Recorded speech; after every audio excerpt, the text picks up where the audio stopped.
回看李登辉前总统的一生，1923年出世伫新北市三芝的原兴基，甲太太詹文惠生一个后生，2个查囝。唯一的后生李宪文，伫32岁时阵，因为鼻咽癌来过往，白发人送黑发人，这是李登辉心中永远的遗憾。好你家在，李家阁有查某孙仔李坤仪。 查某孙仔结婚生囝，李登辉升嫁做阿祖，是欢喜甲目屎甘目甜。晚年李登辉应该有的拢有咯，人生会当讲是圆满咯。也毋过，伊也是有梦想，就是要来培育到台湾牛，号名原兴牛。台湾牛啊！台湾牛啊！要介绍台湾牛啊！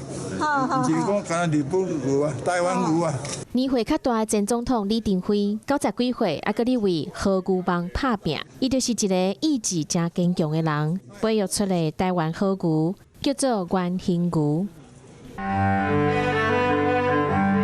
1923年正月15，李登辉是伫新北市三芝的原兴基出世的。伊的爸爸李金良是伫日本时代做保正，嘛咧做警察。因为职务的调动，李登辉一直搬厝含转学。1940年皇民化的运动，李登辉改名叫做甘李正南。伫淡江中学的时阵，捌学过剑道。1943年伫台北高等学校毕业，这间学校是当时日本人对中学开始培养精英中的精英。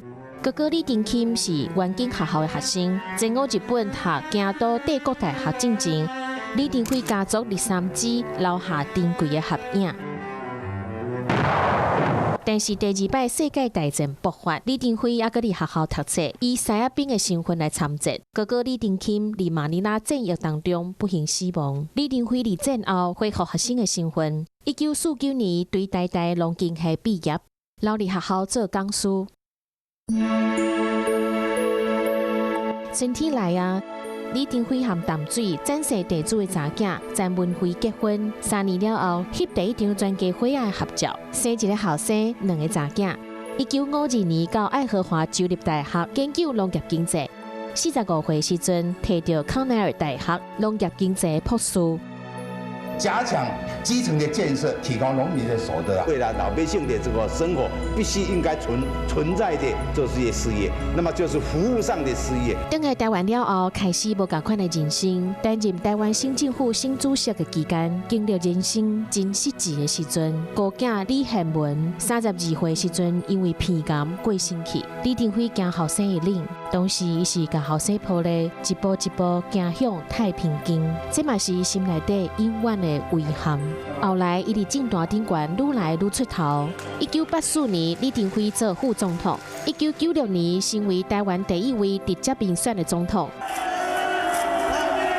选举已经晚了吧？不必要把这些问题提出来。既然50%的这个老百姓支持我的话，正是两岸分治。 各位对等国际法人之事实。李民众的心目中，伊是一个坚强的领导者。就算年岁较大，身体无好，但是伫镜头进前嘛是坚持袂坐轮椅，家己行出来，甲大家见面。后生过身30多年了后，查孙李坤仪结婚了。拜别的时阵啊，有甲阿公讲什么悄悄话无？有啊，甲阿公吼，甲阿妈吼，谢谢你，谢谢你，这句话，讲这句话就真好啦。伫镜头前讲甲脑更甜，这侪年来，伊是悄悄的阿公，嘛是台湾人心目中永远的民主之父。